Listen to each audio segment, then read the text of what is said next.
আসসালামু আলাইকুম বন্ধুরা, কেমন আছেন আপনারা? আশা করি ভালো আছেন। আপনাদের দোয়ায় আমিও ভালো আছি। এই যে এক ভুল এখানে 10 কেজি চালের গুঁড়া করে নিয়েছি। শীত আসছে, তার মানে পিঠা প্রতিদিন কোনো না কোনো ধরনের পিঠা বানাবো আর আপনাদের সাথেও শেয়ার করব। আজকে বানাবো পাটিসাপটা পিঠে। এখান থেকে আমি এই যে এক বাটি চালের গুঁড়া নিয়ে নিলাম। চালের গুঁড়িটা ঢেলে দিলাম আর এখান থেকে হাফ বাটি ময়দা নিয়ে নেব। যে হাফ বাটি ময়দা নিলাম, কারণ ময়দাটা দিলে পিঠাটা একটু নরম হবে, আর শুধু চালের গুঁড়ো দিয়ে বানালে পিঠাটা ঠান্ডা হলেই শক্ত হয়ে যাবে। এবার একটু হালকা কুসুম গরম পানি দিয়ে ব্যাটারটা তৈরি করে নেব আর দিয়ে দেবো যে স্বাদ মতন লবণ।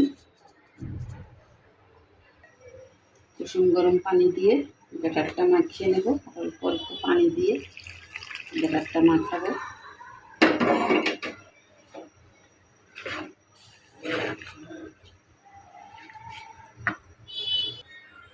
দেখুন বন্ধুরা, আমি ব্যাটারটা কুসুম গরম পানি দিয়ে মাখিয়ে নিয়েছি। আর চালটা আমি নিজ হাতে ধুয়ে পরিষ্কার করে ভিজিয়ে রেখে তারপরে ধুয়ে পরিষ্কার করে মেলে দিয়ে ভাঙিয়ে নিয়েছি। এটা কোনো কিনা চালের গুঁড়ি না।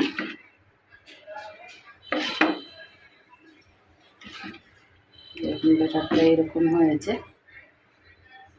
আর এই ধরনের চালের গুঁড়ি নিজ হাতে করে পিঠা বানালে পিঠার স্বাদও বাড়ে, আবার গুঁড়িটাও পারফেক্ট হয়।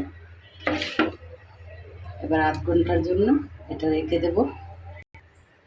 এখানে আমি 1 লিটার দুধ বসিয়ে দিয়েছি, কারণ পাটিসাপটায় অনেকে খিসা দিয়ে পাটিসাপটা তৈরি করে। আমি নিজ হাতেই তৈরি করে নেব, কারণ বাজারের কিনা কি থাকে না থাকে, ভেজালও থাকতে পারে, তার জন্য নিজ হাতে তৈরি করে নেব। আর এখানে দিয়েছি দারচিনি, এলাচি, এগুলো তুলে এখন ফেলে দেব। আর দুধটা ফুটিয়ে ফুটিয়ে একেবারে কমিয়ে নেব। আর এখানে নিয়েছি খাজুরের গুড় আর নারকেল কুড়া 1 বাটি, আর 1 বাটি গুড়। দুধটা আরও ফুটতে থাকুক। এখন দুধটা জাল দিতে দিতে ফুটিয়ে নিয়েছি, কত কমে গেছে। এবার দিয়ে দেবো নারকেল কুড়াটা।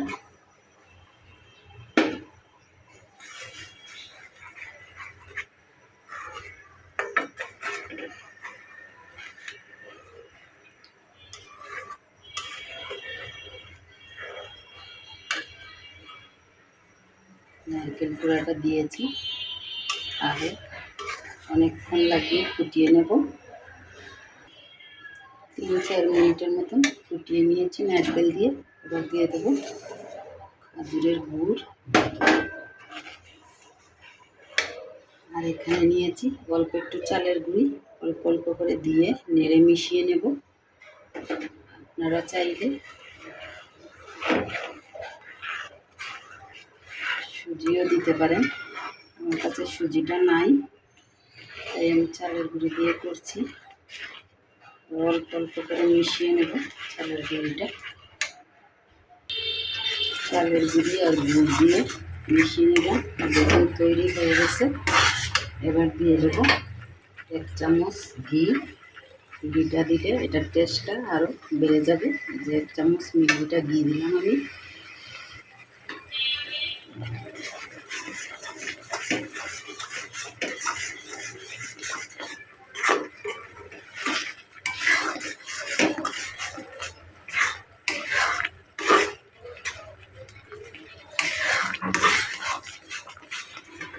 আর এখানে নিয়েছি দুধ, গুঁড়ো দুধ। গুঁড়ো দুধটাও দেবো। এটা অল্প অল্প করে দিয়ে মিশিয়ে নিতে হবে। আর একটু শুকিয়ে নিই।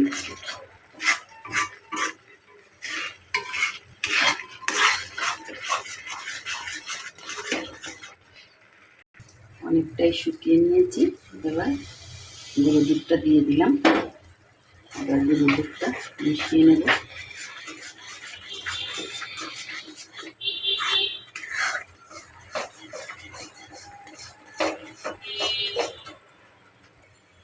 পারফেক্টভাবে পুর তৈরি করে নিলাম।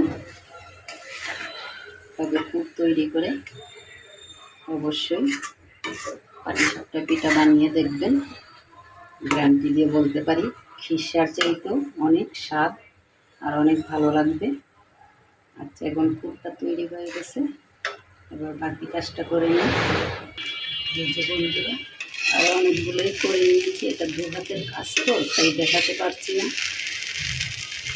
পুরো ভরে দিলাম আর আমি সম্পূর্ণ পিঠাটাই দিয়ে রাখছি। এখানে মুরগিটা দিয়ে নিয়েছি আর একটা ব্রাশ নিয়েছি। দেখুন হয়ে গেল আমাদের পাটিসাপটা পিঠে।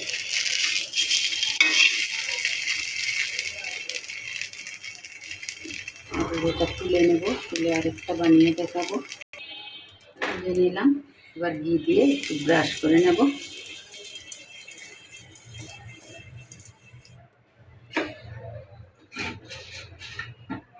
দেখুন এখন 2 হাতের কাজ, এক হাতে ক্যামেরা ধরে আর এক হাতে এটা দেওয়া সম্ভব নয়। আচ্ছা, দিয়ে তারপরে দেখাচ্ছি। এই যে বন্ধুরা দিয়ে দিলাম, একটু হোক, তারপরে পুরটা দেব। হয়ে গেছে, এবার পুরটা দিয়ে শুধু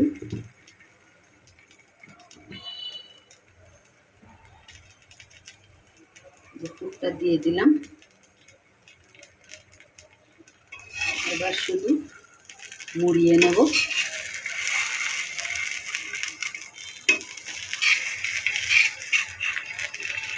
হয়ে গেল পাটিসাপটা। দেখতে অবশ্যই বুঝতে পারছেন।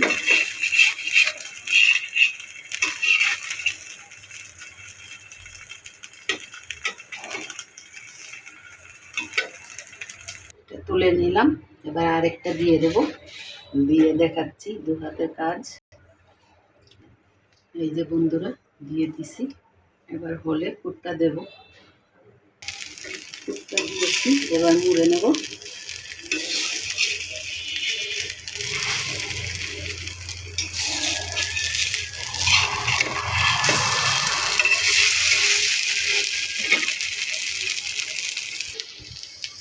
এটাই শেষ পিঠা ছিল বন্ধুরা। আমার ছেলে আবার সাদা দেখলে খাবে না, তার জন্য ওই জন্য একটু কড়া করে বাজলাম। আমাদের পিঠাগুলো সাদা সাদা ভেজে নিয়েছি। এই যে আমার ছেলেগুলো কড়া করে ভেজেছি, আর সাদা দেখলে খাবে না, তার জন্য সম্পূর্ণ পিঠাগুলো বানানো হয়ে গেল। সম্পূর্ণ পিঠাগুলো বানিয়ে নিয়েছি। দেখুন বন্ধুরা খুব সুন্দর হয়েছে। এটা একটু কড়া করে ভেজেছি ছেলে খাবে বলে। এই যে পিঠাগুলো নরম তুলতুলে হয়েছে আর দেখতেও খুব ভালো লাগছে। এভাবে একবার হলেও বানিয়ে খেয়ে দেখবেন। এরকম নিজে পুর তৈরি করে তারপরে বানাবেন, বানিয়ে খেয়ে দেখবেন, এটা অসাধারণ টেস্ট হয়। আর আমি ঘি দিয়ে ভাজলাম, আপনারা চাইলে সাদা তেল দিয়েও ভাজতে পারেন। আর ভিডিওটি ভালো লাগলে লাইক দিবেন, শেয়ার করবেন, আমাদের পাশে থাকবেন। আরও অনেক রকম পিঠার রেসিপি দেওয়ার চেষ্টা করব, আপনারা ভালোবেসে আমাদেরকে সাপোর্ট করবেন। আপনারা ভালো থাকবেন, সুস্থ থাকবেন। আসসালামু আলাইকুম।